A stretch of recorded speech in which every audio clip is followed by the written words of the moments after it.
Welcome to the Pump Rules Podcast, the show where cast and connoisseurs come to talk all things Vanderpump Rules. Welcome, Kristen and Carter, to the Pump Rules Podcast. Welcome. Hello. Yeah, Pump Rules Podcast. Hells yeah. Exciting to be starting new ventures. And we have so much to talk about, especially starting with... I feel so important. I know. I dressed up for you. We appreciate it, yeah. She wore her famous gray tank top. I am wearing a James May original. Good Lord, I hate myself right now. But you're going to print more, right? Yes, but I really wore... My biggest things that I wore for you guys was my Stevie Nicks as my fairy godmother sweatshirt. Oh, okay. Yeah, Since we share the love of really damn good music. That's right. We have a shrine to her at our house. Yeah, we do. Craig did give you the... what was that DVD you gave her? Oh, it's a video disc. The album. Yeah, the video disc. Like a old CD. What do they call those? CED, the video disc. Yeah, it's like the competitor to Laserdisc. So you have the Mirage Tour. Yeah. Awesome. We can never play it or That's watch it. That's what he was mean to me cool on last season of the podcast. That's he was right. mean to me, and so then he gave me a present, and now we're friends. That's right. It was so easy. It was so easy, listeners. I'm really easy. I know. That's how friendship works. Easy. So that's how friendship works, right? You give gifts and then you bribe them with things, and then look at that. I mean, especially with this group, I feel like you can be worst enemies, and then like about 2 a bottle hours of later, wine, a shot of vodka. Hey. And with Stassi, I prepped with 2 bottles of wine just in case, but it turned out, accidentally it was her favorite brand, which I'm glad. I remember. What's that called again? That's Santa Margarita. Santa Margarita. That's right. Yeah. That's a good one. It was impressive. I went by the label. I was like, and then I realized You're later like, it's fancy and pretty exactly, and like Stassi's bedroomy looking. Like, right, done. exactly. And then later, I think rewatching the series with Rashid to catch him up, I noticed there was a label shown. I was like, oh, okay, it must have been planted in my head somewhere. It's like in your subconscious. Yeah, exactly. On another show that I was on, you took issue with my goofing on your comedy show. And so let's talk about the comedy show. I rage texted. It was endless. It was endless. And it was not Kamikaze Kristen. It was like sober as fuck Kristen. I was like, Craig, it never stops. You made fun of my comedy show. What the I will find you. There was little like blood tears in the text. I don't know where you got that emoji from. But I will say the way that they cut it and shot it did not lend itself to enjoying whatever comedy was in the show, especially because you can't really see the gag of the card that you're using as the prop. Well, they blurred out, number one, because of copyright issues just on, it was like a Vincent Van Gogh, and then the copyright issues on Jax's D. Jax gets 10% of all sales. Yeah, I know. It is hard because obviously it doesn't really serve our production company to show a comedy show, or which I hate because the 3 girls in my troupe are fantastic, brilliant stand-up comics. Mm-hmm. And that's Rachel, my friend Gabby, and my friend Jacqueline. Mm-hmm. And then we had Heather McDonald as our headliner. Yeah. And then we also had some great guy comics as well. As is every show. It just sucks because they really don't care. It doesn't serve them a purpose to be like airing a full-on, an hour and a half long comedy show. No, like, totally. Yeah. Who cares? So, I mean, I was grateful enough that they cared enough about me showing Jax's dick that they wanted to air my comedy show at all.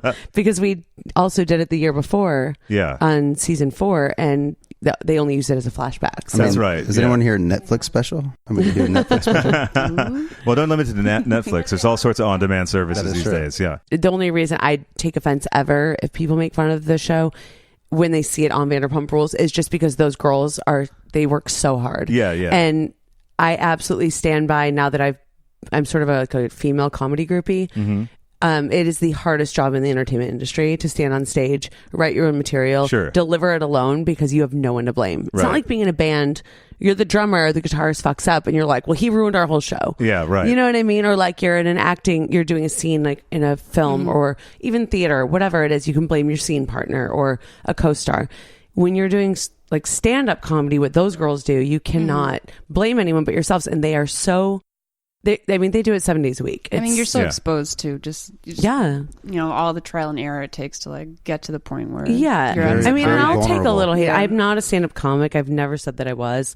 I started writing monologues for myself where I have had to be on stage alone the last 3 or 4 shows, which is petrifying. I mean, the first one I feel like I blacked out sober. Oh my god, that was the most amazing. My birthday show. But it was so good. It was so fucking scary. I made my headliner go on stage and open for me because I could not. Twice. Yeah, and then he didn't want to go on and do his own bit because he's like well, I'm not going on twice. That's weird. I was like, Earl Skakel, shout out. But I was like, Earl, seriously, please. I'm like, I'll go on stage after at the end and I'll tell them that I made you do that. Like, please do your bit. Like, because he went on for like 3 minutes just to open up for me because I was having a goddamn meltdown.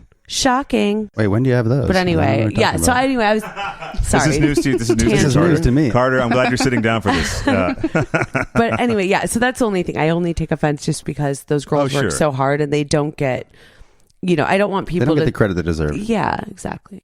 In terms of what is appealing to put in the show, if there is a nice, happy moment, it's not guaranteed at all. Probably not likely that it's going to be shown. But if there's a blow up, it's guaranteed to be on. Actually, I thought of that when Katie had a non-reaction to Schwartz going on the trip with Lala and Jax and all that. Yeah, that's a really good point, actually. If there was anything there, they would have put it in. Yeah. Oh, yeah, 100%. And now we're getting into the deep Katie and Tom arguments. Yes. Well, I think in the closer to the wedding, I think the fans and the viewers have to understand, Katie and Tom planned this wedding, mostly Katie. No offense, Schwartz. But Katie mostly planned this wedding in 12 weeks. Yeah. And damn. It's not much of a hard. shock, too, when he's like, wait a second, I thought we could do this for under $3,000. Yeah, seriously. Well, he grew up in Florida on a farm and whatnot, so I'm pretty sure everything out there, Minnesota. But his parents are in Florida now. But Katie planned a wedding in 12 weeks. So if that's not stressful enough, you're also filming the wedding planning and you're just filming life in general. And then we're having to talk about people like blah, blah, and DJ douchebag. And it's how that's stressful enough. And so all of those things rolled into one quick 12 weeks, that sucks. Yeah, it's a lot of pressure. Anyone getting married, I remember my brother was getting married. It's just there's a stress that is unavoidable. Yeah, it's hey, plan the biggest day of your life and also deal with a bunch of bullshit at the same time. Right. Yeah. And you got to pay for everything, and you got to make sure everybody's there, make sure everybody's happy. Mm-hmm.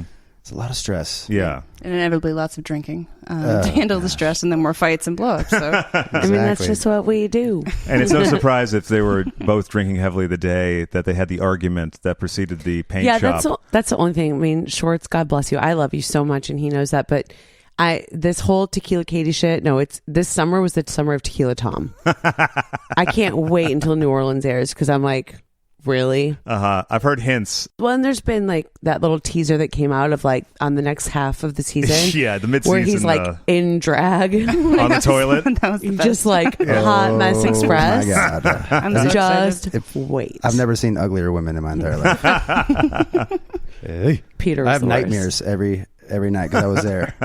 They're trying to get me to do it. I'm like, I'm good. We saw just a couple stills and then the flashes of Jax. Yeah. When I heard Jax went for a Suicide Girl look. I mean, not to spoil anything. I'm sure we'll all be. It's just preparing people. You mean the girl that makes me want to commit suicide? Yeah. Wake up next to her? Yeah, definitely. I think his short wig was more like He-Man, but... It was. Oh my God, it was. Oh my God, it did look like He-Man. And Peter looked like he was trying to be Kyle Richards. He had on this moo-moo that was my caftan. Oh, that's right. Tom, Sandoval and Ariana, they texted last minute because sometimes you get to pack and you're like, oh fuck, I'm out of suitcases. Do you have one? We're like, oh yeah, come on over. That was yours? The green one, the green drag bag is. Stop it. That's my suitcase I've had since high school when I went snowboarding in the Alps, and it's just it's kicked it around for so fucking long. And we're like, perfect drag bag. Hide all the shit in there. No one's gonna find it. And it went on the Elton John tour with me. It's the most ragged. So when Stassi did the impression, that makes me jealous. It's dirty but old and ragged. That bag has memories. It does, but it's so. If it was a person, it would look like Stassi's third impression of a penis, the one that's just slumped over. It's just please, just cut me up, get me out of here. That was the best thing ever. And and just in case, I was like, here's 2 caftans, and which is good because Peter was, I guess, uptight about dressing up, so that's convenient. And you're like, just throw this on, you're good. Peter was a hideous, hideous woman. Oh, that's going to be a good one. The Sia wig, I'm looking forward to seeing that in action. Mm-hmm. But so back to this episode. Yes. So there's a lot of Sheena drama. Shocking. Yeah. Now my stance this whole season is that I feel that Sheena has been mischaracterizing the relationship that she has with you, Katie, and Stassi to sort of make herself look like a victim. Yeah, it's really frustrating. It really is so frustrating because we have never tried so hard. Mm-hmm. And obviously today, I'm speaking past tense, sort of, what we went through this summer. Mm-hmm. It was so frustrating because we knew that she claimed to have this PTSD, blah, blah, blah. Mm-hmm. I truly feel like it was it's something about Stassi This is not Stassi trying to like pull rank or be the most popular or the coolest. She just has something about her, and some people do. Yeah. And she has something about that people are drawn to her. Carter is literally charisma. Yeah. Carter's the same way. Like people are, you're sort of drawn to certain people. You're interested. You're intrigued. Write that down, everybody. Suck it. The person who's the guy who says, "No, I'm the alpha male." It's the person who doesn't say that, who naturally, is confident. And you're intrigued by them, and you just kind of want to know them, and you're interested in what they have to say. And that's who Stassi is, and that's hence why I've been friends with her since she was 21 years old. She's interesting, and she's come a long way, and she's really redeveloped herself and rebuilt her self-esteem, and she's become very humble, and she's a really generous, very loyal friend, and she's very forgiving and very kind, and I think that is unsaid a lot. And so when I'm watching these episodes and I'm seeing Scheana, saying things like the 3 mean girls, and like there's been some interviews lately where she said like, Stassi brings out the mean in people, and I'm like, what in the actual hell? Yeah. Well, I think it's so basic too. It's like as if these people aren't adults. Yeah, that's a great point. Yes, it is. It's true. That is a basic. You're allowed to speak up and have your own opinion. You don't have to let someone tell you anything. Yeah. Oh no, the witches of WeHo don't run WeHo. I mean, that's not what the sign outside our door says. Just the amount of people in and out. It's we've been put on notice. Just throw a bucket of water on them and it'll melt. It's fine. Yeah, but it is really frustrating, Craig. It's so frustrating that was what was pulled, and it really.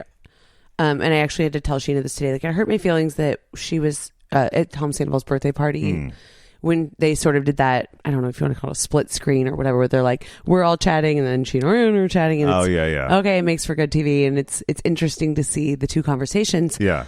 But when she said that Ariana was the only one that had been there for her and Shay, it's not true. And I'm like, mine and Carter's jaws like dropped to the floor. Like, what? Yeah. I thought Carter and I were the only ones there for you, to be honest. I mean, we went to Hawaii with them on a couple's vacation. I mean, we hung out. We right before we started golf, filming. We sat by the pool, and it was a nice time. There was no indication. It was it was a good time then. Everything was fine. A little indication of weirdness. Not what I thought though, because then right around summertime, they actually did seem to be in like the best place, in my opinion, sending each other cute selfies and like being very sweet and like kind of like texting like flirty things. And I thought it was really great. And then shit took a turn that we all know now. It took a turn real fast. It did. I mean, when we came back from somewhere, and I was like, wait, what? Yeah. Shay hasn't come home in 6 days. Like, he hasn't even texted you? Are you serious? Like, what's going on? But in the summertime, when she was saying this stuff, now that I saw that on TV, like seeing her say that to Ariana, that no one was there for her, and like Katie, Stassi, and I are this evil like trio or some shit. The thing is with Scheana, like we tried. Yeah. And we had all found a place, and we agreed that every friendship needs something different. We're trying to be very adult about this. Right. Scheana needs a text back all the time. Stassi sometimes needs to be left the fuck alone. Katie, you just have to let her rant and vent, even if you don't agree with her sometimes. Like, we all need something different, and that's what friendships are. Like, you respect who that person is.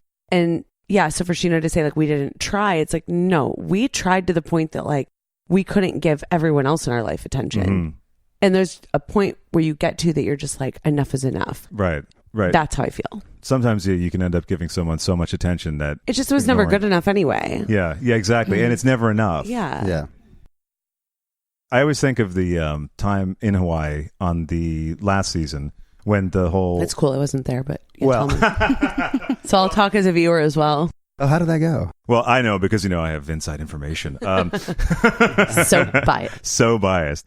That's right, when she was in the thick of it with Shay and the pill problem and all of that and coping with that. But then, seemingly out of the blue, Sandoval's cocky, these text messages with Ariana's mom, there was just this whole crazy explosion. And there it seemed that Sandoval seemed really offended because to him, he had been there for Scheana and Shay as well, and then felt like she was sort of inferring that he wasn't. So that seems to be a common trope. Yeah, I mean, I think Sandoval is cocky.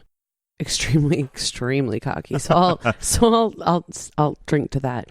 But the point I see you're making is like, no, I agree. I think it's when it's convenient, right, for Scheana, which I think you said that on another that other show, another show that you were on. That's right. I'm not sure. I can't remember. Yeah, you were on right another now. show, and you were saying it's just that when it's convenient to bring things back up, right, to support an argument, and also to deflect from maybe other things. And that are going on honestly, in her I mean, I do it too sometimes. Sure. And it's human nature, but like I recognize it, and I think that's something Sheena doesn't do, and that is when I get frustrated. Sure. Yeah, it's tough because everyone has emotional problems. I think she's a very nice and friendly person. Yeah. She's so sweet. She seems really kind and she's funny. I like her a lot, but it's like when filming starts, just like it's so different. It's very much just anxiety and uptight, right, and that is so hard because it's filming changes things. Like I actually hate. And this is something I battle with, is like defending her all the time, because I do. And I kind of even fight with some friends or even whatever people about that. I defend her because I'm like, if you just knew the Sheena that I know, if you knew that Sheena who loves classic rock and likes to dance around in no makeup and like is at home at her parents' pool and just having the time of her life and doesn't care, it's so great. And then you have this other Sheena that cares so much. Yeah. To a point, to a fault. Right. When it starts affecting relationships and friendships and really her own well-being. Well, it's like playing the victim, which is hurtful for everybody. Yeah, I used to pull that shit. No one allowed me to do it. Why does she get allowed to do it? It's like so unfair. Don't play that game. When you're listening to this, do not play the victim, okay? I tried to play the victim in season 3 and fucking or season 2, 3. Whichever one it was, probably both. Season 2, right when Sandoval and I were like on the rocks and about to break up, and Katie and Stassi dropped me like done. This was before even the Jax thing came up, and Katie and Stassi were like, "We don't want to be friends with you because you're annoying to be around." Wait, why are we all letting Sheena get away with this? Because I'm sorry, I didn't get away with it. That's you never bullshit. get away with anything, babe. I don't. Everybody still hates you from like season 1. Like, come on, that's not fair. Y'all, let's move on from 2012. She's all grown up now. She's in a real relationship. We got 2 dogs, an apartment. They're still alive. Yeah, exactly. My dogs are alive. She's got her veggie Our orchid blood. is not. It's awesome. No, but come on, Kristen. We all know that you're clearly still obsessed with Sandoval. I might hide in their laundry hamper. I might still have a key. Surprise. Not to spoil any surprise. That's cool. Do they use Downy or do they use Tide? What are they? What's Downy, up? why are you asking? What's up? I wonder why you always smell like fresh. This segment brought to you by Bossy Tops, the first fruit from the hot new blouse house of former fashion blogger Stassi Schroeder. With Bossy Tops, you can spend an evening in style, even if you're stuck with a Kyle. Bossy Tops, available by appointment only. Bossy Tops, they'll tell you what to do.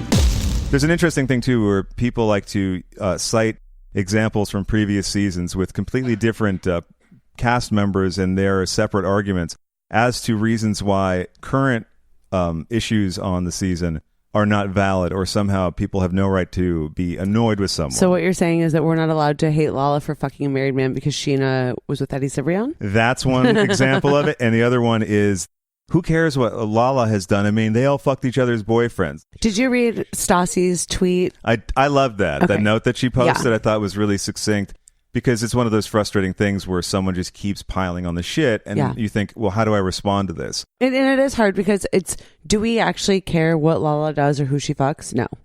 Right. The point was she terrorized our friends. Yeah. She terrorized us. Like, I can take it. It doesn't even bother me what she says about me or what anyone says about me. But when you terrorize my friends and you call it Lala rules and you try to own this show that you've been on for 5 seconds that we've worked so hard on. Like so hard. You guys bleed out for it. We do. And every one of us even, like, Right. I'll even hand that, y'all, like, I mean, 100% me. I think the original 6 plus Schwartz, because Schwartz wasn't really given a credit season 1, but he worked just as hard as we did season 1.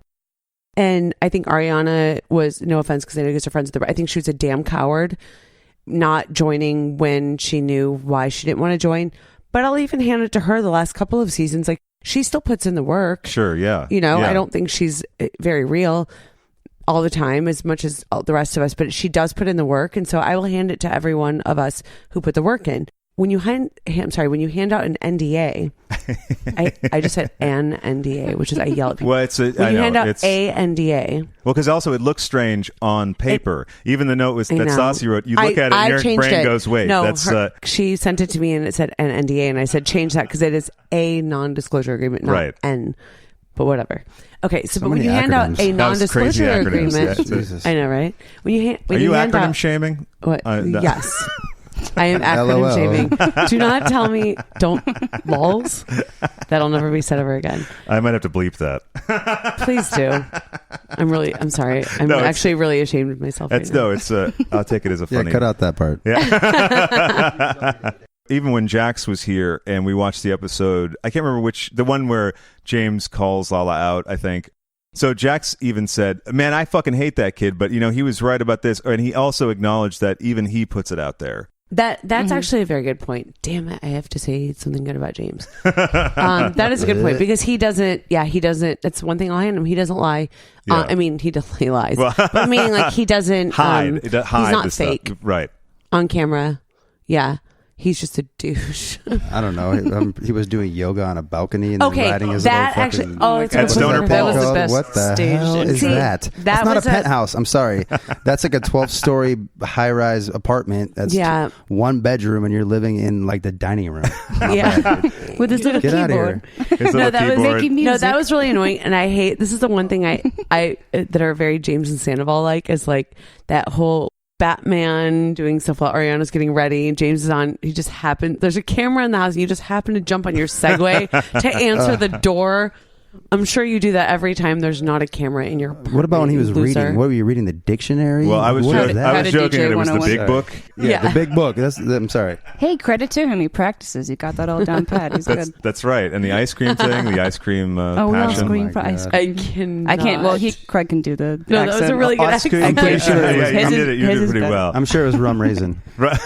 Actually, I saw the second time we watched it, it was fish food.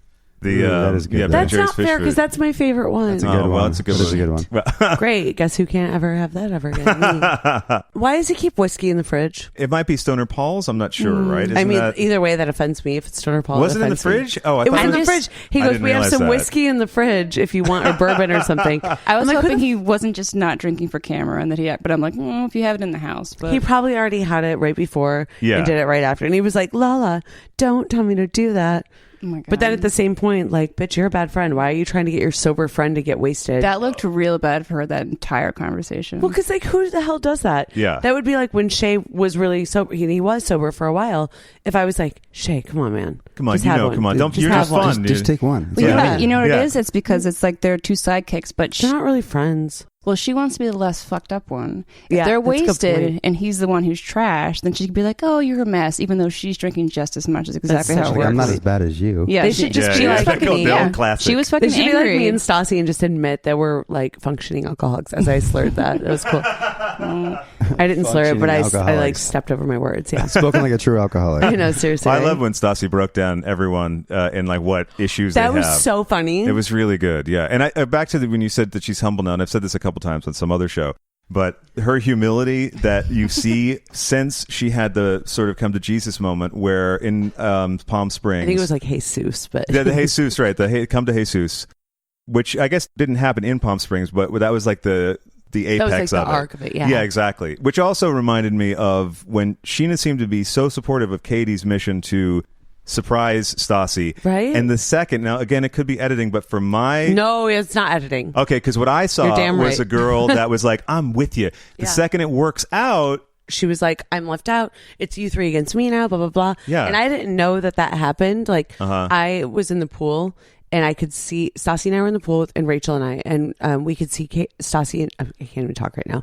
We can see it's emotion. Sheena, it's overcome with emotion. I know it is. Yeah. So we could see Sheena and Katie having this conversation. Yeah. So we were in the pool, and then we're like, kind of looking at production. We're like, are we allowed to get out of the pool? Can we cross? And they're like, no. They're like, you guys can do whatever you want. Like, you can get out. You can cross camera. Like, whatever. Right. But we couldn't hear what was happening. But I could just like sense it. I'm like, oh, God damn it. There's a shot where it's clearly like they weren't set up to like focus on this conversation. It was one of those, the camera moves slightly and then suddenly there's a zoom in and then because Sheena starts talking about... Yeah, she was like super upset and she's like, well, I feel like it's you three against me. Now I'm going to lose you and you're my best friend. And it's like, but it's not, this isn't fourth grade. It's not like, but you're my best friend and now you're not. And like, oh, I'm going to stomp my feet. No. Stop changing your best friends, quote unquote, like you change your damn underwear. Like, it's fine. Like, Katie and Stassi are my best friends. I consider Rachel one of my best friends. I have a lot of really amazing friends. Yeah. But it's not like one person trumps the other, if you will. Sure. You know? No, absolutely. And also, and not to be bashing on Sheena. No, because someone had tweeted at me, is like, Craig is a hate boner for Sheena and Lala. I disagree. I don't think that at all. Hate boner? A hate boner. Yeah. That's you can't even get it up with a hate boner? I don't know about that. I don't know. Yeah, I don't know what that. Apparently, I have one. Oh my God, that's like when I'm really hot, but you're mad at me. Like makeup sex kind of sort of makeup sex. So now I get it. Yes, you can't have a boner. Yeah, makes sense. Fair. No, you do not have a hate boner for Sheena and Lala. I just I see things that like sort of make me go, what's going on? And then I start thinking about people's behavior to previous seasons, and there's similar behavior because Sheena surrounds herself with yes people. Her parents are so amazing. They're like the best. They're my California parents. I mean, like they are so amazing. Ron and Erica, and as well as parents, Erica's lovely. Yeah, shout out to Ron, big round, and as well as parents should make you feel good about yourself. I mean, my mom will like support me when I do really shitty things, but like it's just she's surrounded by yes people when they're going, you know, you're right, and her parents happen to live here, and then she was with Shay for such a long time. Now he's a dick, but he was not a dick for quite a long time and was always a yes person. Sure. And Sheena's she's an extrovert and she's like a very outspoken person. Right. And so when you're surrounded by all these people that are always like, no, you're right. I feel like she was sort of kind of brought off that way. And that's why I don't almost like, I'm not mad at her. It's why I don't blame her. Sure. But she's also in the last, I feel like anyway, 6-7 months become more humble also. And I think she just doesn't know what the hell she's doing or saying sometimes. Or like what the consequences might be. Yeah, because things. like even tonight I had texted her and said, I read some interviews you've done online and they were really hurtful. And I watched this episode with the whole Ariana thing saying that, you know, she was only one there for you and Shay, whatever. And it really hurt my feelings, blah, blah, blah. And I go, I feel like, you know, this is so catty and dumb to say, but you basically post like all these photos of like Ariana and Brittany, and you never back up any of us. When Stassi had a really bad time a few weeks back, she was posting some stuff on Twitter about a really hard night she had. I posted some things, and I'm like, you never support me, Katie, or Stassi, but you're always asking for our support. And that really hurts my feelings. Sure. And her response immediately was that she really didn't get it. So I want to believe who was that she didn't get it. Who was the one who brought her? So she went to the store and got a bunch of grogroceries and all this stuff. Right when Sheena and Shay signed their divorce. They were starting to have their issues. Yeah. Sheena. I just left. I went to because Sheena wouldn't eat. She would not eat, and then so she came over, brought a bunch of groceries, cooked her some food. Like she said that in an interview. She's the best. But I don't need to be talked up. I don't need Sheena to like talk me up and like tell everyone that I'm like the best. I don't care. It's not why I'm doing it. But don't say that. Don't knock Katie you down. And Stassi, don't knock you down.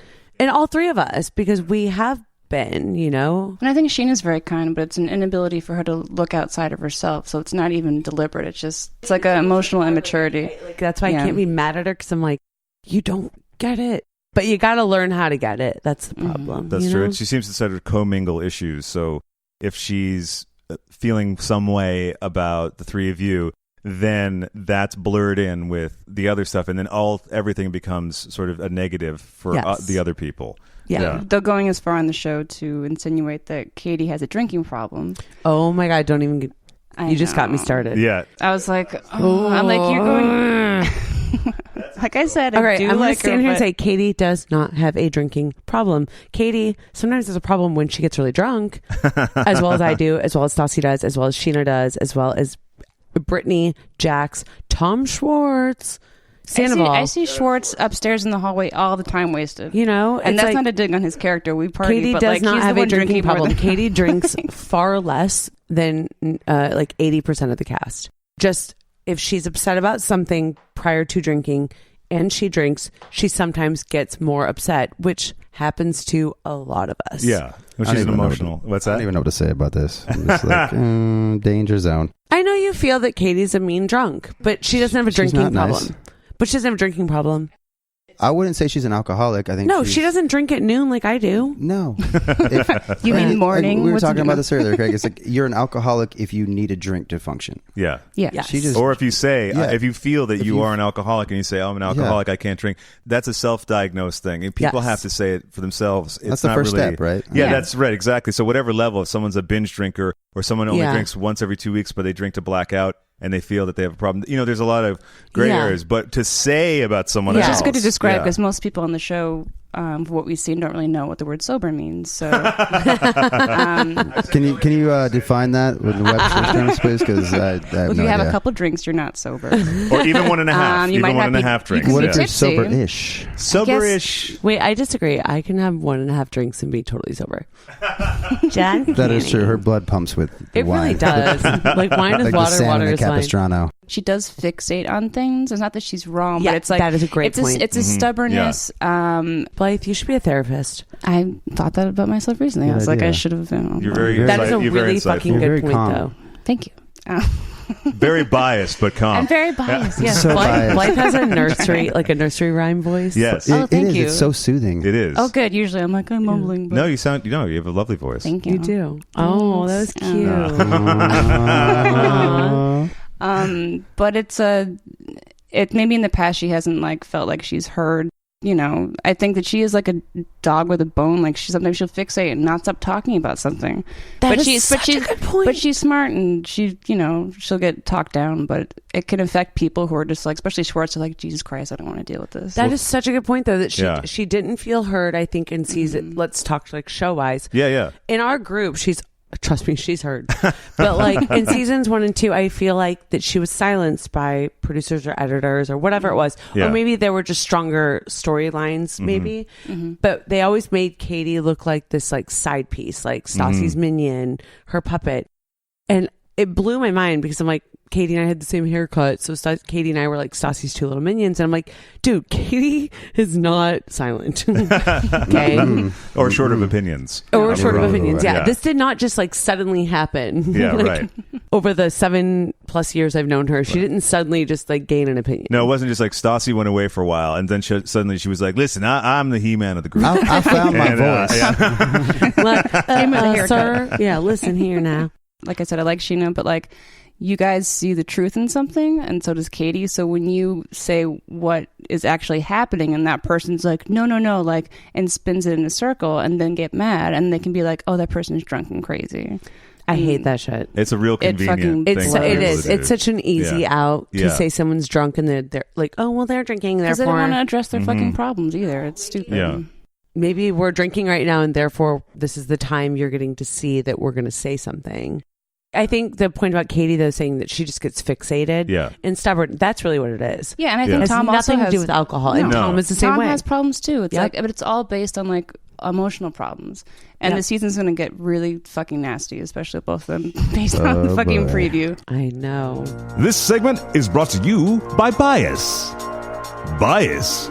It cuts both ways.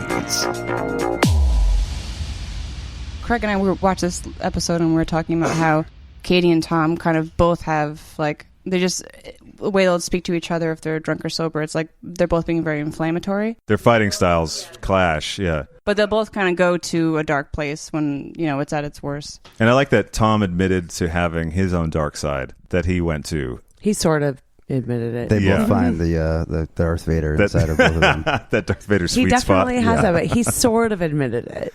Yeah. He like did it, and then he was like, he goes, well, she did, and then he goes like, wait, I'm gonna stop right now.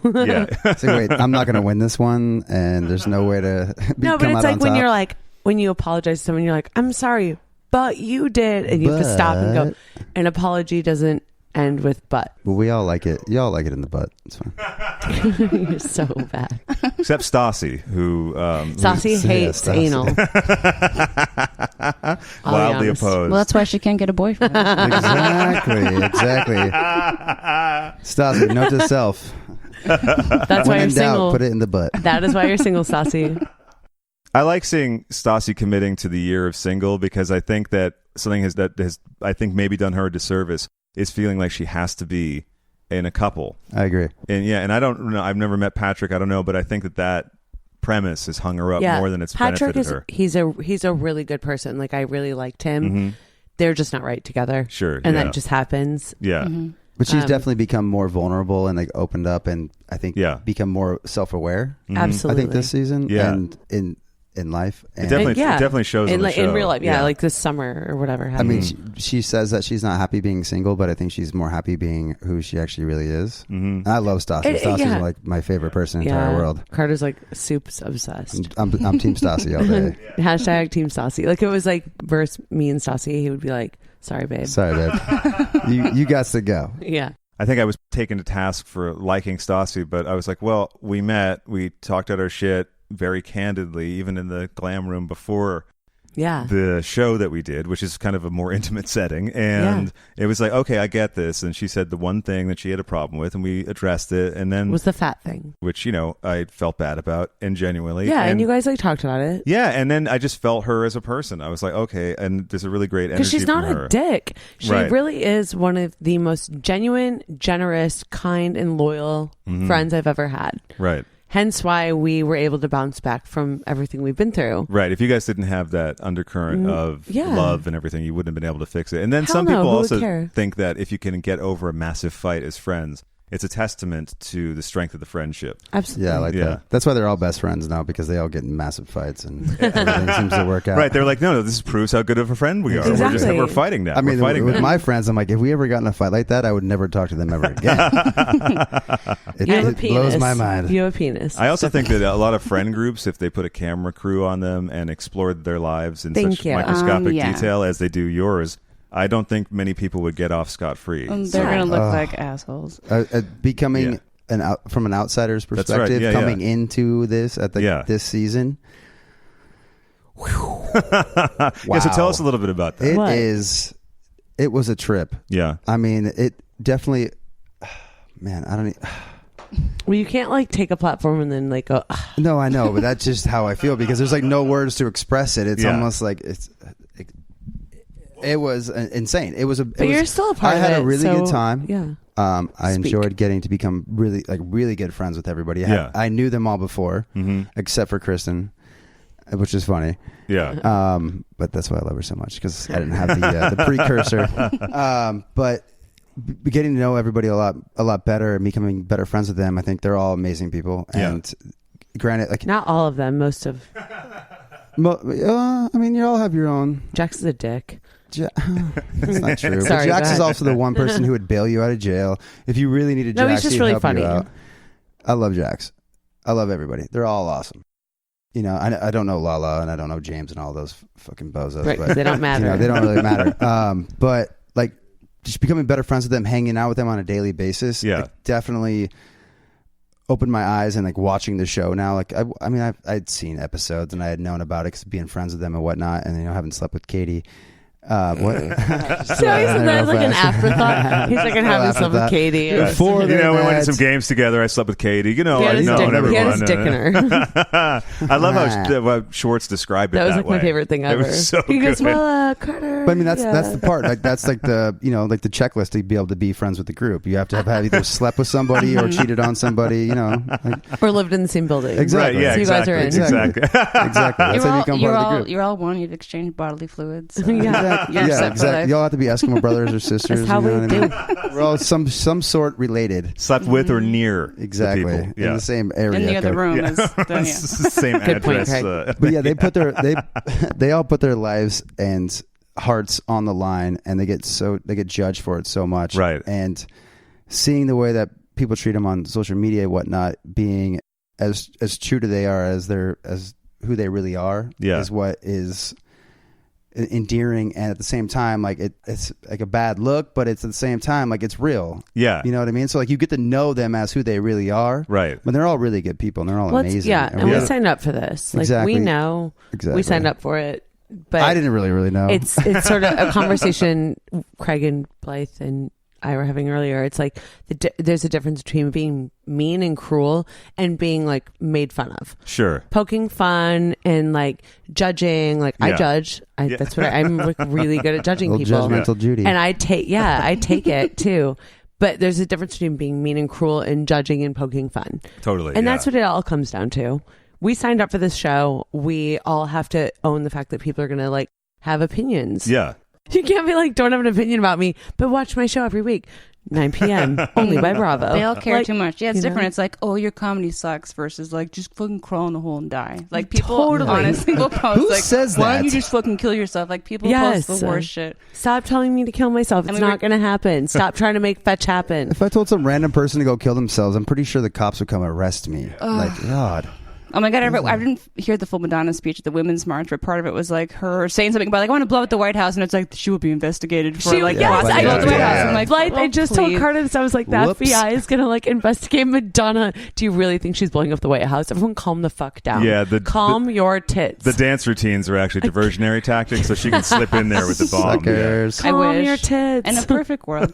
But when Jax was here, he was talking about that. Like, you can make fun of people, but then he's like, there's always some fucking like Christian mother who's like saying like, oh, you're a slut and you're this and that, and saying like, your girlfriend's so fat, and I'm like, what do you do? And we're joking around like, oh, you take some time out of your day, like after dinner, before dinner, making food for your daughters to like fat shame people on like the show. My friend Annabelle, who's a comedian who helps me write a lot of our stuff for Pretty Inappropriate and just life in general. So Annabelle was like, shout out. Had her all in compliments, Annabelle, right? you're the shit. Yeah. So Annabelle was like Twitter fighting with this woman who was coming after Annabelle and I about the Women's March and probably Vanderpump too, whatever. And the woman, her bio said, loving mother 300 days out of the year. And Annabelle was like, well, what do you do the other 65 days? Does she schedule the hate tweeting? She said reality TV the other 65 days of the year. I'm like, okay, seriously, like I can't. Is that like she's funny? She's a comic, right? Now, does she stagger those throughout the year, or is it like a week at a time? How is that? Yeah, is it like, I know. I'm like, taking vacation or that's something? her vacation days plus her sick days. Like once a week. Got to use them up. And You lose them. Yeah. The other 13 days, she's like, all right, 3 during Thanksgiving, like 4 during Christmas. How am I going to spread this out? It's just too much. Monday's a holiday. That's good. I'll get a little extra, and that's when the show airs too. Perfect. This segment brought to you by Tijuana Katie. Is almost married life getting you down? Nonsense and noise robbing you of your soon-to-be wedded joys? Well, the next time you feel like you might go to the dark side, let that anger go up in smoke while you take a toke of Tijuana Katie. Tijuana Katie, the powerful new designer strain of marijuana from Katie Maloney, especially crafted for future brides to ease matrimonial anxiety. Act now and get a free sample of Mojo Rising, the powerful new peanut spray from Tom Schwartz that will get your member back to working overtime in no time at all. Olé! Tijuana Katie, available now at your favorite dispensary. Whose idea was it to have a roast? Mine. Now, was that mentioned on the episode and I missed it? I think it was made fun of quite often. Oh, okay. Well, all right. she's supposed to be the hostess with the mostest. But no, Tom and Ariana definitely. I mean, I remember Ariana saying, like, why did Kristen have this idea when she's going to be like the butt of the jokes? And I'm like, I don't know, because I think it's like really funny because Jax is old as fuck and I think we should make fun of him for it. Well, so why don't we do a roast? And that way it involves everyone. And yeah. For his 50th birthday, I think that was the perfect way to celebrate that golden the moment. over the hill. Yeah. Exactly. And you already have experience emceeing and hosting, and you were really good at that. Are you making fun of me? We were there in person. We saw it. Yeah, we saw the whole thing. I know I'm kind of kissing your butt right now. That's but, just. I was like, are you making fun of me or are you being biased? No, I'm actually being Did genuine. You guys come to the first show that she did when she hosted on her birthday? No, but want to go to the next I one. want to go to the comedy shows. We have to go. But yeah, no, it was my idea. I just thought it would be really funny because I'm like, we all make fun of Jax. Everyone can make fun of Jax. Yeah. And everyone who wants to open their big fat mouths about comedy and how great they are at it can, Mm-hmm. Well, there's a lot of material when there. you're talking about Jax. Yeah, he's a rich subject. And I had some writers. I'm not going to lie. Sure. I had writers, and I think tweeted. that's smart to do. I tweeted to my writers. J. Chris Newberg, shout out, who's an amazing guy comedian, helped me with some one-liners. Mm-hmm. Annabelle and Jacqueline Refugi, and Gabby Conti, like they're all in my Pretty Inappropriate group, because I decided as a roaster if I want to do it like quote unquote properly. I wanted to introduce each person. Yeah. And with a zinger. And this was all so quick. Like I really didn't know that we were doing this until a couple of days before. I think none of us did. Mm-hmm. And then I was given kind of a list from production, like the best way in their brain to film it, because it is, at the end of the day, it's a production, it's a show. Right. So it was like, this is the order you're going to go in. Mm-hmm. So I had to have like an order to what I was doing as well. Right. So I definitely had some help. It really was a choose your own adventure with each cast member as to how they would do it. All I said was, I want to host a roast. I'm doing it. Let everyone know to prepare something, cast member wise, obviously friends of Jax, and then other friends let people that I'm blocked on, text messages from to do that as well. Who are you talking about? Tom and Ariana. So I just wanted to make sure. I think I did text Tom, but I can't text Ariana. So I just wanted to make sure everyone had like a little something prepared. Well, you have to organize and to do, that's not easy. And then we were given like a sort of an order for it, like a rundown, because right, you put some people in the middle that you want to space out. Yeah, not the heavy hitters, but the ones that maybe have more personal. I did help Brittany with hers once I got help from my writer, my comedy friends. I did go to Brittany's house, which was in the episode. Jesus Christ! Because you're sweet and you wanted to let her know what you're going to say. No, I went. Meaning when I went over Brittany's house with her and her mom. Yeah, and then you talked about and the Brittany was thing? like, "I need help." And she had some great ideas, and her jokes, holy shit, Brittany, kudos. Yeah. Because I didn't write those for her. I mean, she had ideas. I said, you should talk about, here's some things you can talk about. Yeah. And don't be afraid to like dig, but like be funny. And she did that all on her own. Yeah, she's very funny. She is. Yeah. I love Brittany. She's a smart girl. What did she say? What was it? THO? Titty hard on? Titty hard on. I've been saying that ever since I watched the episode. It's great. Acronyms. So many acronyms. I said it yesterday, and Stassi was like, wait, what is THO again? I was like, titty hard on. She's be like, a good oh my shirt. God. That would be. Hashtag James May. Hashtag never forget. Everyone was really funny. They were really funny. Everyone except for Tom Sandoval. Some people take a little too far. And Tom Schwartz. I found them funny. I thought it was funny, but that was hilarious. But you can't say that stuff in front of your girlfriend's They came mother. really hard for everyone Jax. was funny. You're right. So everyone it was funny. I know the whole like gag of it is that Brittany's mom is sitting there, but it's just funny. I just think what I was yelling Sandoval about when you're talking about cocaine. So I'm saying the word cocaine. Just be creative. I think there's a way to be creative without being hurtful.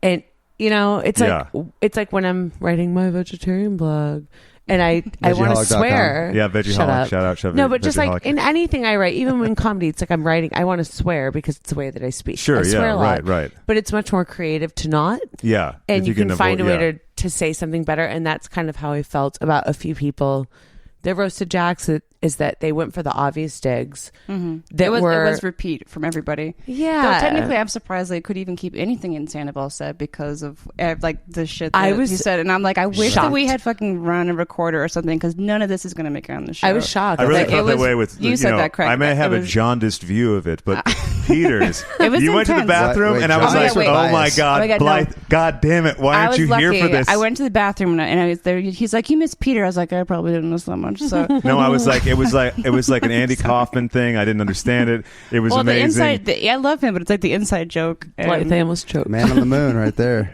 Afterwards, Jax for like an hour was like, I know what he's talking about, but what the hell was he talking about? It was just like that's why he was. I mean, it sucks. Everyone should have had a part, but he was just cut up for a reason because everyone would be like, who is jaundiced? So I don't understand. What? Yeah, our main curiosity with that leading up to it was thinking, are they going to show everyone's like 3 minutes of everyone? Not 3 minutes, however long it was. Like, what's the chunk of each person? Or is it going to be flash, I was surprised they showed as much as they did. Yeah, me too. Shay was really good too. Yeah. I mean, if they wanted to, they could have made an entire Shay's was really episode good. out of that. Shay's was really funny. It was really funny. Sheena's was really funny. Ariana's was really funny. It was, yeah. It was. And especially with the bullshit on the mouth, on your corner of your mouth. That wasn't funny. That was pretty funny. But the roast singers, Sandoval was so excited to get up, and he was like, "This is my moment," and he was just like, "Bam, bam, bam." Even though a lot of it was like everybody crossing the television really line. Yeah, I know. I just think it was so basic of Tom and Tom. I think Tom and Tom failed, in my opinion. It was so basic to like go there. That's why I yelled at Sandoval after, and I was like, "You're so not creative. You have more dirt on Jax than any of us. You've known him the longest. It's been 10 years. You could go so many places, but you're just gonna like dig deep and say like basic, boring, like general." Coach shit that we already knew. Shut up. Yeah. But apparently Jax had some kind of dental problem where he couldn't feel his teeth. So yeah, he had a dental issue. What is that? I don't know. It must have been some kind of lidocaine. They put it on you when you get the yeah. So many things. No. I said I like Stassi's too. She was like Carrot Top with all the props. That's still in my trunk, by the way. Really funny. That damn hockey bag. Was that the hockey bag, the original hockey bag that Jax used to? Yeah, that Jax used to steal alcohol bottles in. Yeah, everything. It was like his go-to for he would go to the supermarket and he was like, "Hey," they're like, "Hey," and he's like, "Hey guys, good to see you," and he would just fill it up with food during the worst of times. There's a lot of silverware in that. I actually hope that it was. I wonder how that is. It must be a monogram thing for an ex-girlfriend or something. Yeah, so full of sunglasses. No, Stassi's was the best because I didn't know that was coming, and I had no idea what any. Actually, I don't know what anyone was going to do. As soon as she put that trust and innocence up, I'm like, oh my gosh, God damn, girl, bow down, like bow down. That was really great, and the sandwich also because. If you steal a sandwich. I mean, who doesn't love a good turkey sandwich, though? I'm sorry, Jax. Right, I love a good turkey sandwich. And speaking of the whole controversy with Sherry's reaction and what she reacted to. Now, she didn't react to the thing about the teeth. She didn't react to the pregnancy in Vegas, any of that stuff. The one thing she had a big problem with was the possibility that Jax may have, at some point, done something homosexual. Yeah. And to that, I just want to add quickly, I want to know, did he make John sandwiches, turkey sandwiches? Because he said if the role was reversed... I'm pretty sure he was given turkey sandwiches. That's my guess. Oh, I thought he liked ham sandwiches. So I'm going to speak soups candidly, but like I really wish Bravo had not edited this in because I think it's weird. And even though maybe it's... I don't think that... I don't know, but I don't think this is how Sherry feels. I don't think she's like a homophobe. I think, I'm sorry, but if my mom thought Carter was like banging dudes and girls or girls behind my back, my mom would be like, so is Carter like fucking dudes and girls behind your back? Like, I don't necessarily think it's like a homophobe thing, but maybe she definitely worded it that way. Yeah, and right. You know, when it comes to Vanderpump Rules, if it comes out of your mouth, it's the way that it is. Right. So maybe Sherry didn't mean homophobe, but or like homosexual. With the whole thing. I just it was think so foreign to her. Yeah, and that too. I think that's a great point. That it's definitely foreign to her, but also just like if my mom thought Carter was having sex with guys or girls behind my back, it would be kind of like okay. She's like, well, that's weird. She's asking if he was cheating. On yeah, Brittany, and I think that she. I don't think right. I'm not blaming it on production that they edited it incorrectly.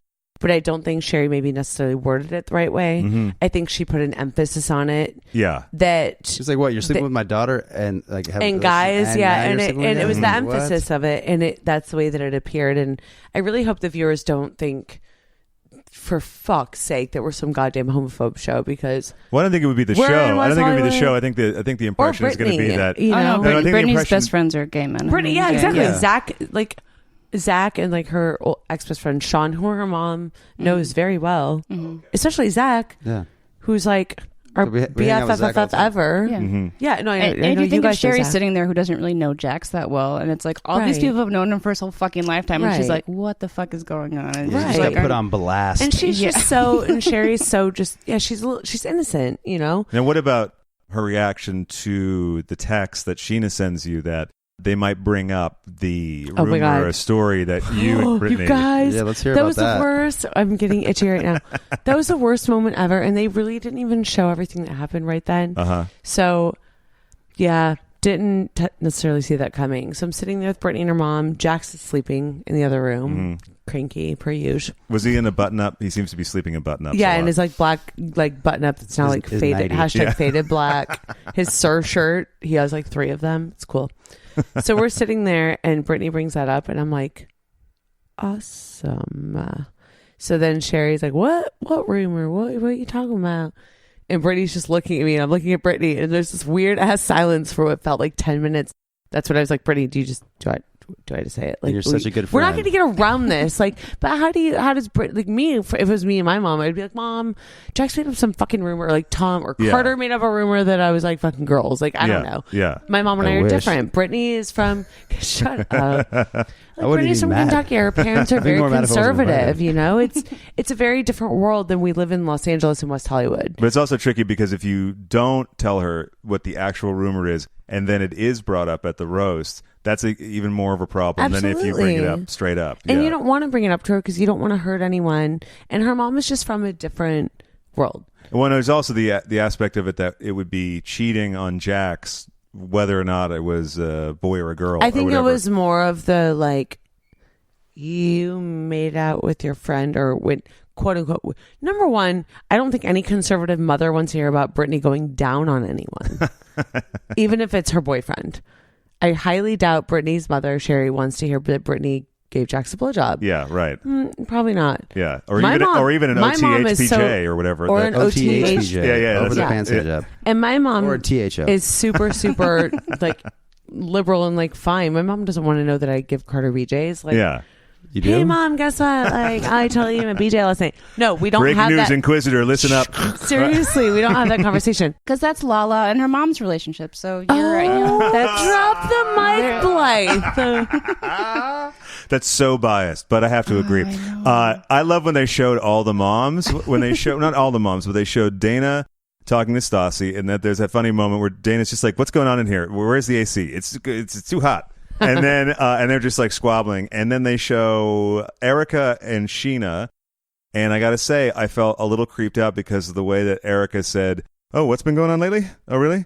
Well, listen, you better watch your step because they'll cut you out of that wedding real quick." And I hate saying it because I know it might upset her, but it's just and then they showed Katie and Terry. That's a really good point. And Terry's telling Katie, like, why don't you just like maybe calm down? It's not good to get upset. And so it's very interesting seeing the dynamic between mother and daughter. Like it's very obvious. Yeah. The way it telegraphed really clearly. Why? No, you're right. No, God, that's a really damn good point. I'm glad my mom was in. Yeah, because Atlanta, if my mom were Georgia. on there, my mom would have been like, "Fuck them, you're right. Fuck them." Right. Kristen, no, you were right. Like, no, what, do you want me to do something about it? I'll handle it. I'll handle it real fast. Like, that's my mom, which is like a telltale sign. Her mom is amazing. Yeah, that's like a telltale sign of like who I am. Because my mom would be like, Kristen I'll gets handle it. She's like, do I need to tweet? Like, do I need to like go talk to him right now? Oh, I'll do it.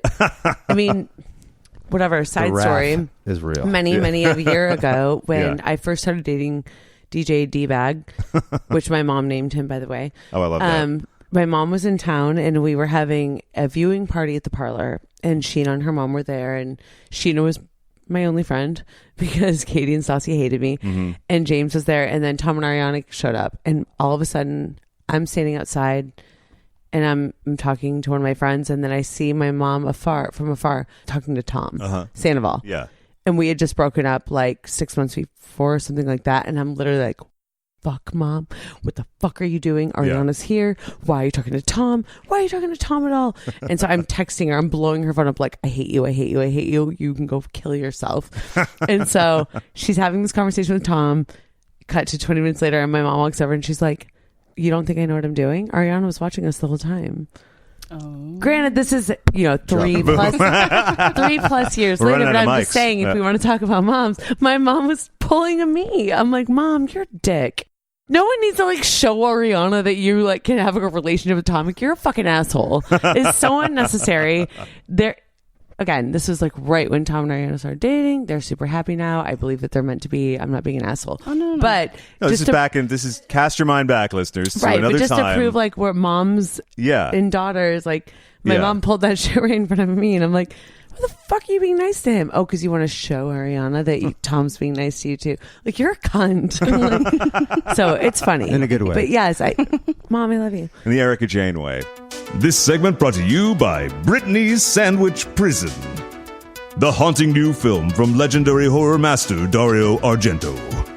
Screenplay by Paul Schrader from an original story by Ariana Maddox. A lovely girl from Kentucky moves to West Hollywood on promises of love, devotion, and equal distribution of chores. But before she knows what it is, the man she fell in love with turns out to be a secret masseur, whose massage only leaves her sore. They might have moved out of the studio, but she's signed the lease for Britney's Sandwich Prison. Britney's Sandwich Prison, coming this February to Cinemax Late Night. The first time we see Sheena talk about the bridal shower, I think, in the interviews, she said, I don't know, what did this cost? And I immediately thought, like, shouldn't you know that?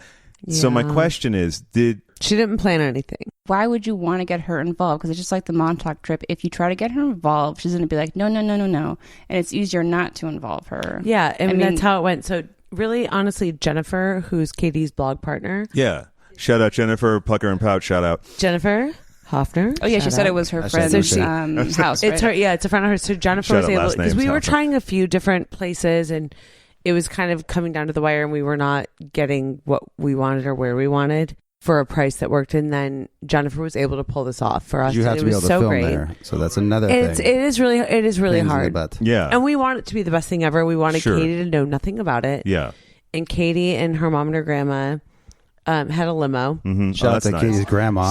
Shout out Sandy. Shout out to Sandy and Terry. Yeah, Nona. So all we wanted them to know is that they have a limo. Yeah. And they will take a limo somewhere. And that's it. Right. Thank God for Jennifer that we were able to book this house.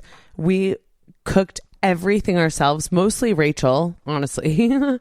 Rachel killed it on the culinary part. I helped with that.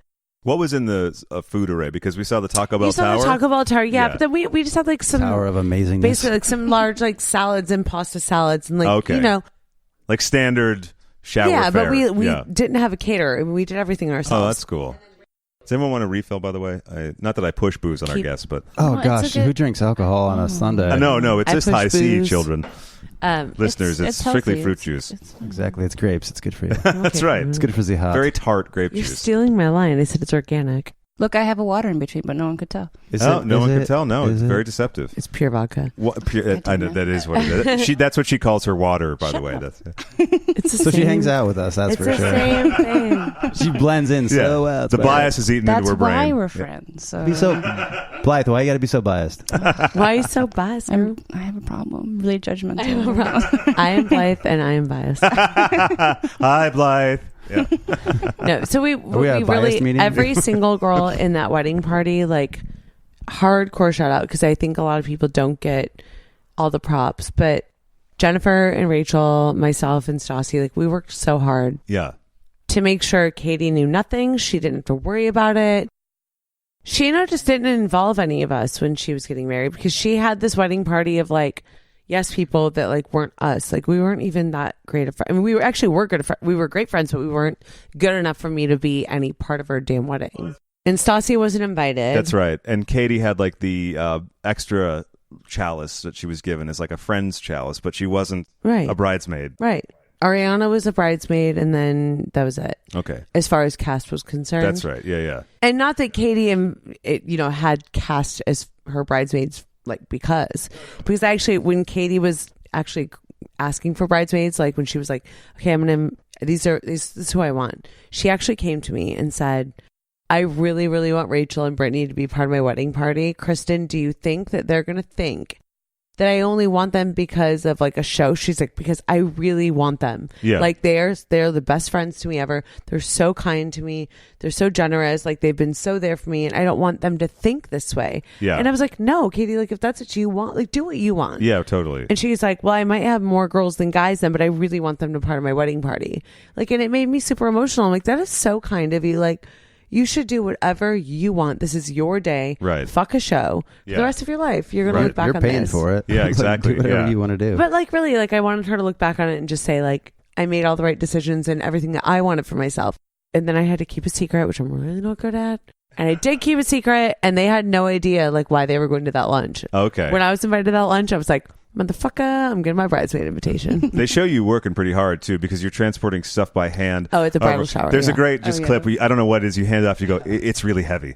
It is. I fucking brought everything, because I always do, because everyone sucks. She is a planner. Yeah, because everyone sucks, because it takes me. If you don't do it yourself, sometimes it doesn't fucking get done. Seriously, at all. Thank you. That's true. And Craig's the best at that. He's I want it done a certain way. So it takes me longer to ask someone than it does for me to do it myself. By the time the words come out of my mouth, I'm I could have already had it done. Yeah. But God forbid I plan anything for you and you yell at me. It's why didn't you tell me what's going on? She's in control. She's got it all. She's for her birthday, she's I swear to God, if you do anything, I'll kill you. I've already planned his death.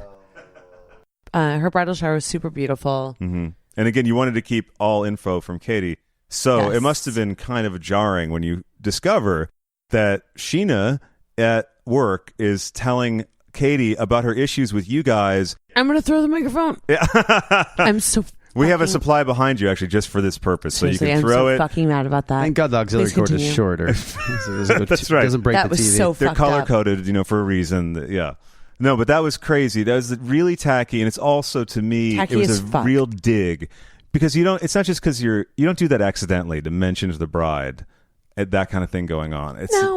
It's like when people throw digs like that, like they're unhappy or insecure about what's going on. Absolutely. Yeah. But that's so fucked up. Like, but shitty. There's nothing to gain for you personally except for fucking camera time or something, which is negative camera time, that to go to Katie and say, oh my God, they spent so much money on you, and why are they asking me? What do you gain from that? Nothing. Katie's That was so thanks. hurtful. Yeah. That was awful. No, it's terrible, because then Katie feels guilty about Absolutely. And she feels so shitty, and she's like, wait, I didn't know you guys spent money. I thought you got like favors or whatever. Sure, right. It was awful. Yeah. It's like, hey, babe, by the way, your Christmas present was like $4,000. Yeah. Just letting you know. Like, no big I just want you to deal. know, just You no ruined it. reason. Yeah, You can't pay rent or anything, but I hope you like it. Like, it's like, what the fuck? I wanted to go to this concert, but I couldn't. But anyway, enjoy the Yeah, gift. it's fine.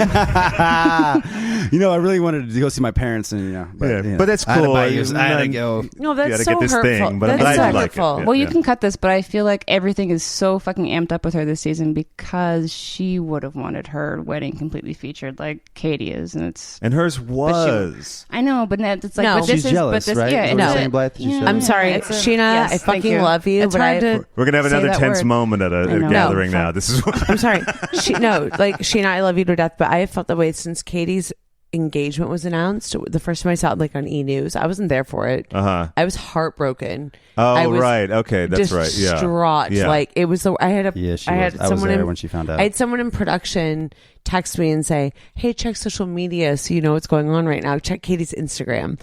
And I saw that she posted her ring, and I can't even talk about it. Like, I'll start crying, like I always do. But like, it really hurt. And so then when I see Sheena being so hateful, I'm like, no, Sheena, I think you're mad because Katie's marriage and engagement was, quote unquote, like a bigger deal, or made a bigger deal maybe than yours was. Right. But like, you jumped the gun. That's how I Fair feel. enough, I think yeah. she jumped the gun, and not saying she did it just for the show, whatever. No, but I think that she just jumped the gun, and meaning she got married in an earlier season. Our show is more popular on a later season. Katie's then engagement and marriage was more popular. Yeah, so, just naturally. and there's maybe more. she's jealous or like angry about it. Yeah. But Katie and Tom didn't do it for the fucking show. Like, Right. they've been together for 6 years. And Please. and at the same time, we don't know what's going on with her and Shay at that moment. Right. But I can imagine, given the end result, that there must have been some kind of crack in it. Also, they even say on this episode about how Shay was in the studio and she couldn't he talk to wasn't him. coming So home, and that was so Yeah. unfair. Like, I feel like I sound like a Sheena hater right now, but I'm like, no, I have the I hate am not, boner, because I apparently, felt so- so awful. Like, fuck Shay. Sorry, but fuck Shay. Well, I think part of it is dynamic because Shay is not Schwartz. He hasn't Exactly. given himself out. So I think part of it, she loves him, but it's like, I don't have that dynamic. Shay didn't want to be around. Yeah, and it's kind of like, it's not fully jealousy, but I think just feeling like, oh, I feel less than, and I really wanted that, and I hate that I don't have that. Yeah. Yeah, like I No, feel that's super bad for her. fair. I don't mean to be bashing her, but that's what I see. Because Yeah. these things of like, why would you do something like that? And she may not even know, or it's just some kind of thing bubbling Yeah. in her. Yeah. Like, she wasn't even aware she was like saying shitty things. Yeah, exactly. And also, Totally. she seems to be getting a little meddlesome with James. And I know everyone has strong feelings about James, but it is a weird move to go up to someone and go, "Oh, hey, you guys are still together? Oh, that's great. I was worried. that was you know weird. why?" No, right?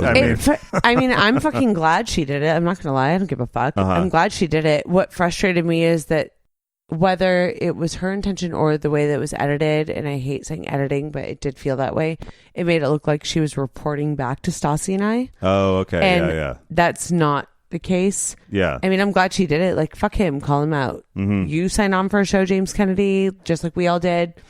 Fuck yourself. So if Sheena happened to be the one to call you out because none of us wanted to talk to you, Yeah. fine. But I don't like that it was made to look as if she were reporting back Like a to progress Stassi and I. report. Yeah. Yeah, and I'm like, no, we didn't ask you to do that. But I don't know if that was necessarily Sheena. Sure. I think that could have just been the way it appeared, the way it on was the show. presented. Yeah. Right. Right.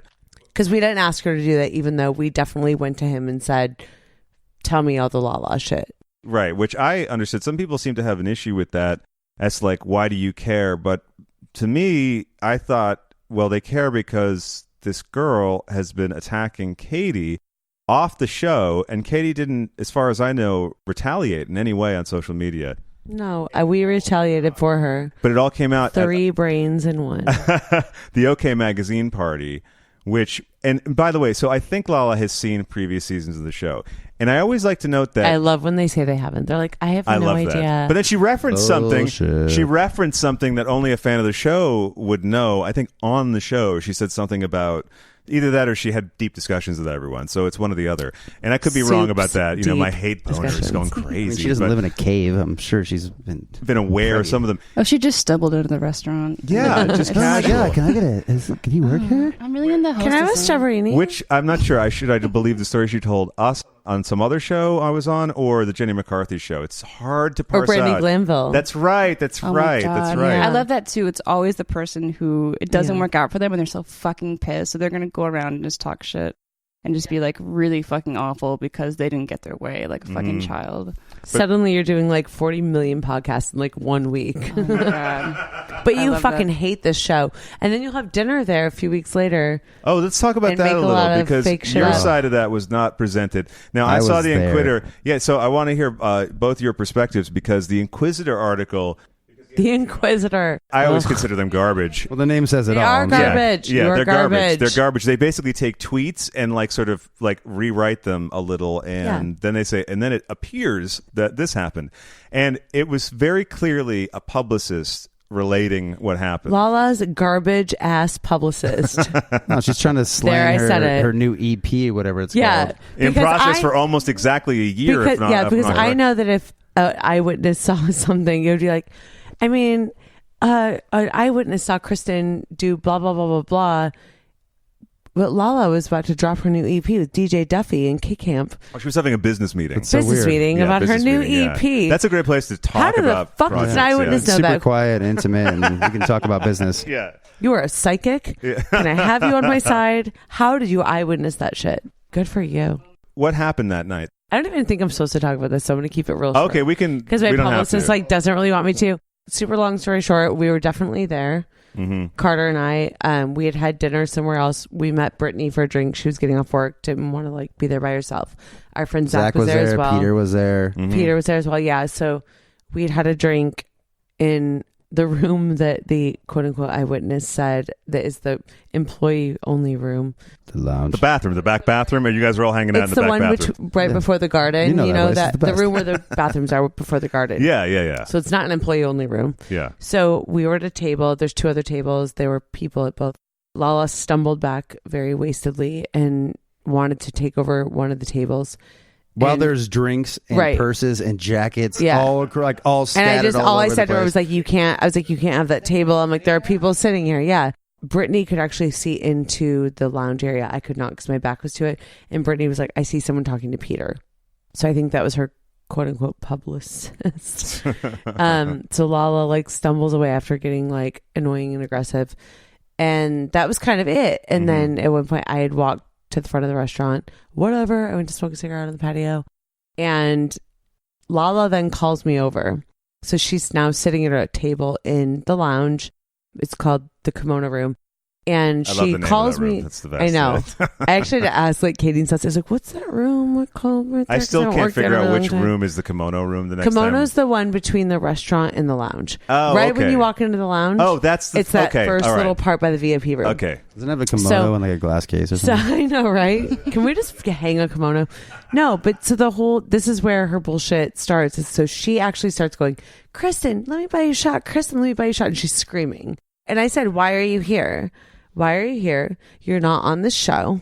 You quit the show. This isn't your show, and you don't work here. You should leave." Yeah, and you don't like that. The is show. Exactly what I said in the most calm voice, talking to a 5-year-old, calm manner, calm demeanor ever. There was no raising of voices. She was doing a squeaky toy. There was no scream of everything. I definitely had a squeaky toy. Yeah, it's okay, honey. Here's your blankie. You're okay. It's okay, honey. Yeah, there was no raising of voices. There was no screaming you horror. You didn't scream, "Get off my show." No, I said you're not. I said you're not on the show, you quit. No, that was my favorite fake quote in The Inquisitor. I was like, I just don't see her going, get off my show. She's off the show. Do you know what Peter would have fucking done if he saw me screaming at someone? He would have flipped out. Peter would have dragged me by damn hair and like put me in the back alleyway. And he tweeted supporting you. 100%. Right, because he saw what actually happened. And trust me, Peter's like not always that nice to me, so he wouldn't do it just to like back me. Sometimes Peter says really mean things about me, even though he loves me. He doesn't always say nice things, but he like says the truth. Like if he doesn't agree with me, he's really got a job to do. Me. He's the manager of the Sexy Unique restaurant. He is the manager of the Sexy Unique restaurant. I just said, do what you think you have to do, but don't do it for me because like I don't need you to back me up. Like I can handle this shit on my own. Yeah. But he just felt that it was like his word against everyone else's then if he didn't speak up. Right. Because it did paint an unpleasant picture if you believed that. This segment brought to you by I Can't Feel My Teeth, a memoir, the latest bestseller from Professor Jax Taylor. In I Can't Feel My Teeth, Professor Taylor walks you along the sneezy boulevards of Miami and hustles you through the hot streets of Hollywood. With a hockey bag of stolen food, a heart full of dreams, and a chest full of supplements. I Can't Feel My Teeth will make you laugh, cry, and probably itch. I Can't Feel My Teeth. Available now from Harlequin Books. Let's talk about shirts and the reawakening of the brand, right? Yes. I hate that it's taken this long. It had to take a backseat to the blog and the book. Mm-hmm. You're also writing a book. Yes. I'm so excited, y'all.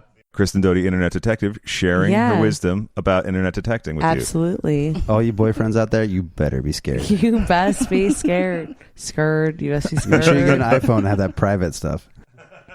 No, don't tell them that. Well, Carter, maybe a companion ebook or something that's like, hey, guys. Right? Hey, guys, how to get around the stalker girlfriend. Yeah, it should just go, hey, guys, don't do what she does. Exactly. So it's been taken a backseat, but... James May, I learned a lot of lessons. Y'all made a lot of fun of me. That's really cool. I sold a shit ton of t-shirts. Thank you so much. Well, we love that. Thank you. But I learned, like, I unfortunately got into a business with a sort of partner-ish person. Mm-hmm. Thank God she was an actual partner, but I did have to pay her a lot, so that screwed me a little bit. But it's all good now, and like I know now what sells and what doesn't. Yeah, you learn your lesson, and moving forward, we're gonna do wine glasses. Oh, cool! Stemless wine glasses, plastic ones, because. Glass is shitty to ship. Yeah, I'm not trying to screw you all over. They break easy. Yeah. Well, and it's also just like heavy and expensive. Do a plastic to go one too. I mean, I know you could just. You could typically just use a coffee mug, but make it. So we're gonna have some fun quotes on there that everyone loves. So here's the exclusive. I asked Stassi if I had to like pay her royalties if I wanted to say, I don't know what I've done to you, but I'll take a Pinot Grigio. And she was like, dude, if you make $1 million, then fine. I was like, that's it? So I can actually have that. I can own that in copyright. Done. That's great. You just fucked yourself because you told me I can have it. Sweet. Well, she'll get like a case of them for free, right? About 3 of them. 10% off using the code Kristen10. That's fair. Yeah. I mean, we get 20% off our sheets? Yeah, which Stassi. are the best sheets ever. Yeah, shout out the Stassi sheets. What are they called? Exactly. What are they called? Boll and Branch or something? Boll and Branch. My God. Okay, yeah. I'm an avid listener to her podcast now. Yes. After goofing on it. Straight up by Stassi. Yes, we use Boll and Branch sheets, and I used her code. I think it was Stassi, and they're the best sheets ever. So now Stassi can now get 10% off of my wine glasses. It's like Lenny's code. And I will do the code Stassi10. Yeah, so we're going to do, I don't say we're like me. So I'm doing wine glasses, and then I'll do a couple of shirts. Are you going to do any men's shirts? I think so. Good. Okay. Craig wants to wear one of the shirts. Yeah. It's not going to be quite as poetic. Well, but it is also not going to be like housewives in near past that like to do their bullshit like taglines. Hey, as long as it's not Brandy Glanville's garbage, you're fine. Thank you for saying it without me saying it. Well, I feel like you have a specific idea and a brand, and you should continue with the quotes. But I'm also not a fashion brand for fuck's sake, but I'm like an in between. I am also, but I'm not. It's a personality. I think you should Exactly. capitalize on stuff like "suck a dick, bro." You should capitalize on phrases. Not that this is the Jersey Shore, but I think that maybe if you wanted to, it's a shitty T-shirt line sold out in like 30 seconds flat. Well, that's the best.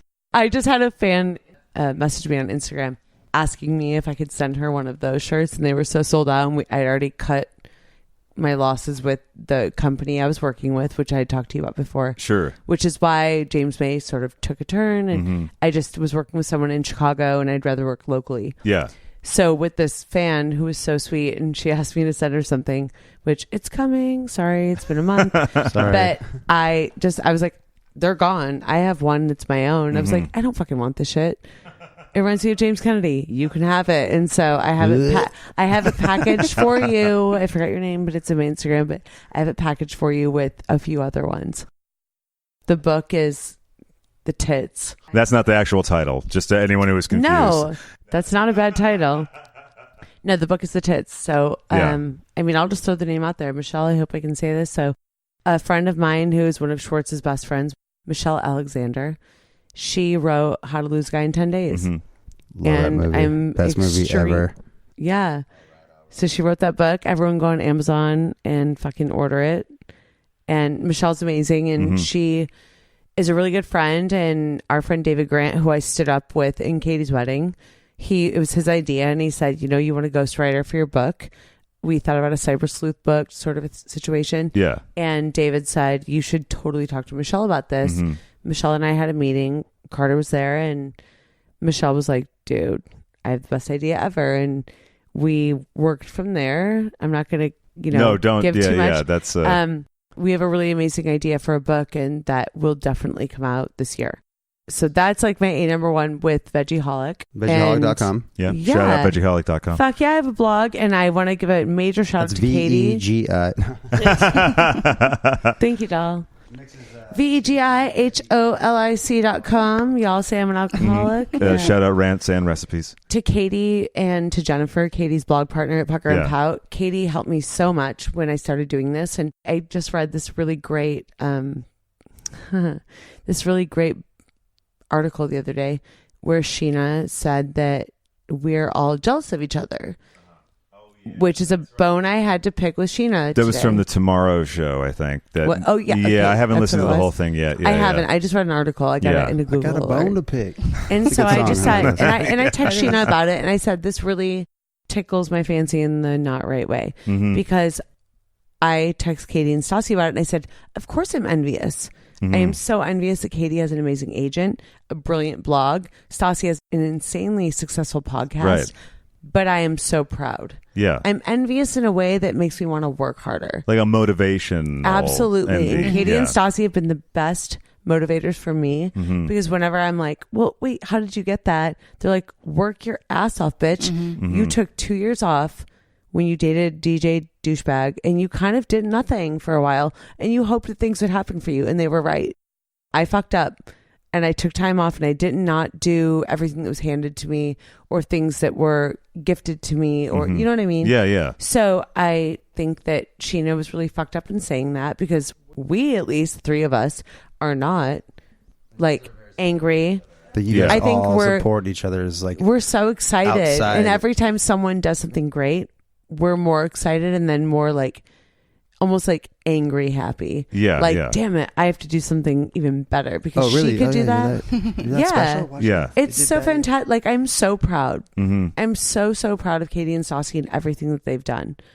Yeah. So that's where all this is coming from. And as far as the blog, Katie has been such a motivator for me. And I didn't know how to start a blog. And Jennifer, her partner, her husband, Jake, is actually the one who did my blog, as he did Pucker and Pout. And it's been so great to be able to text Jennifer and Katie and say, like, well, wait, I'm not sure about this, or like, I don't know a lot about this. Tell me.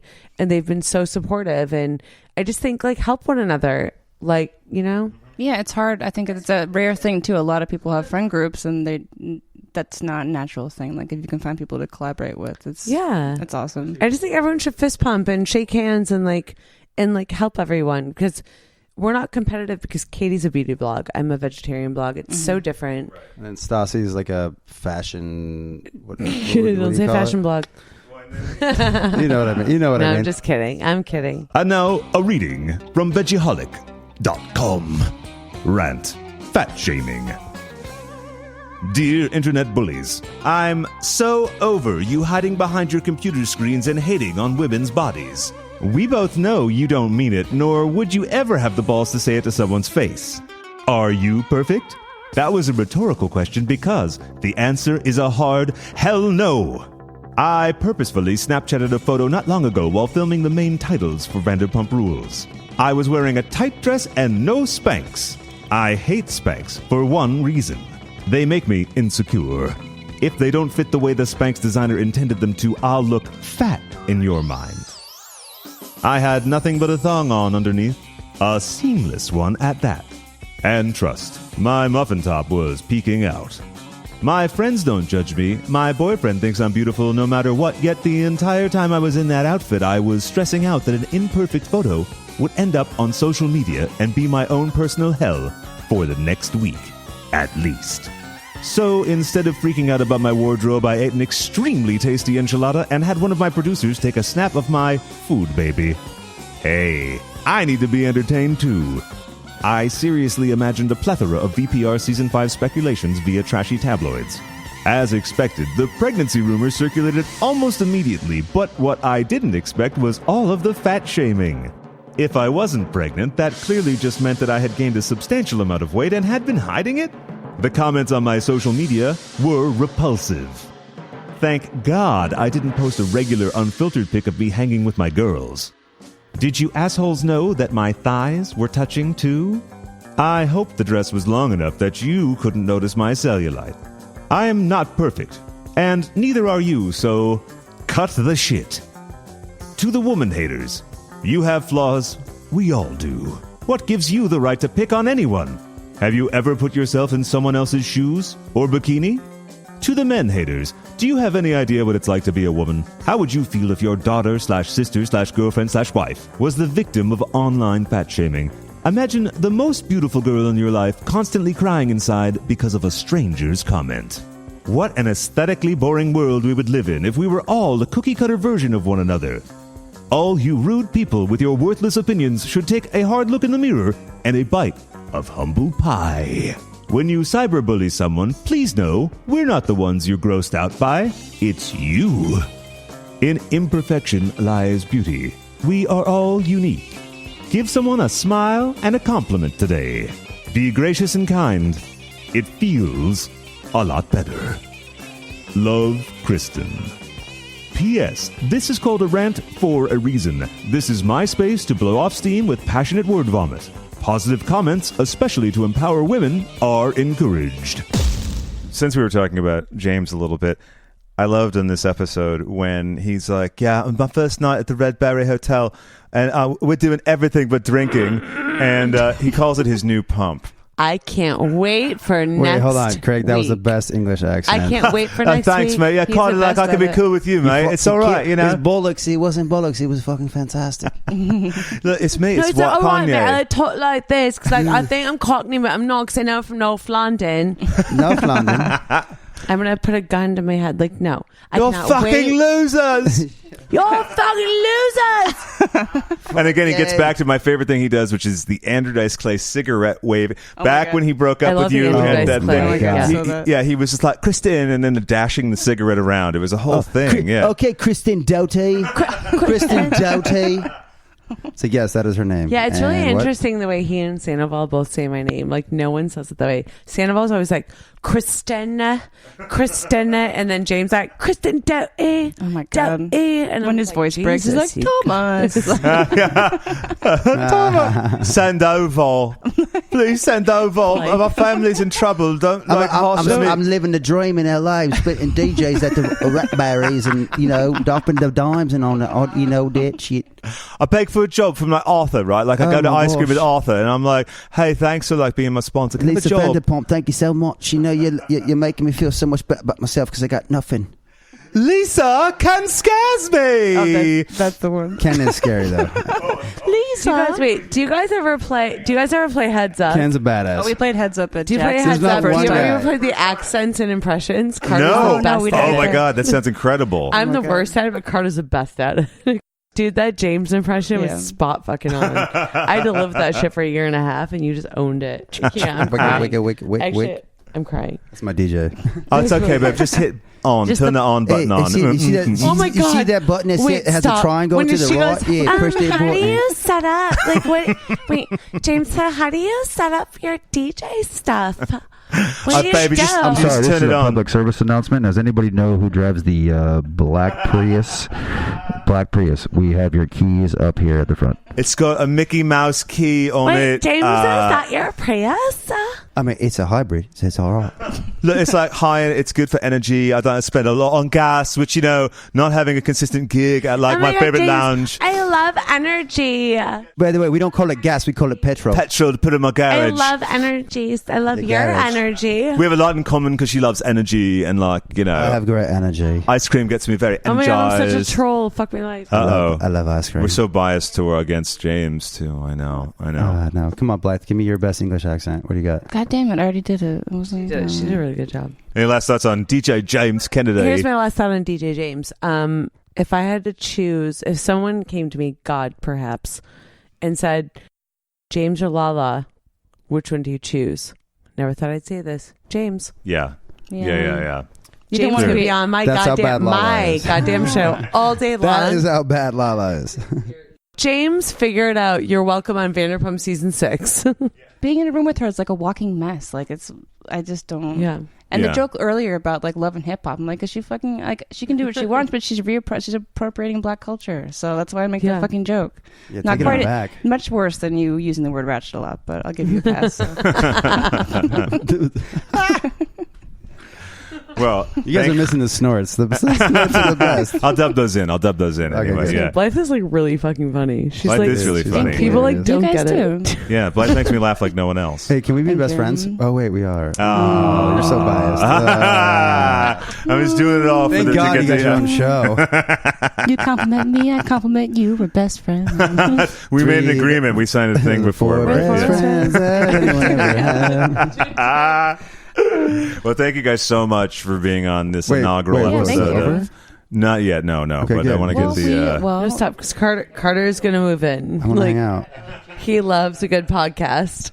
I do. Yeah, we'll have you on again. No, don't say that. He's actually just going to sleep here.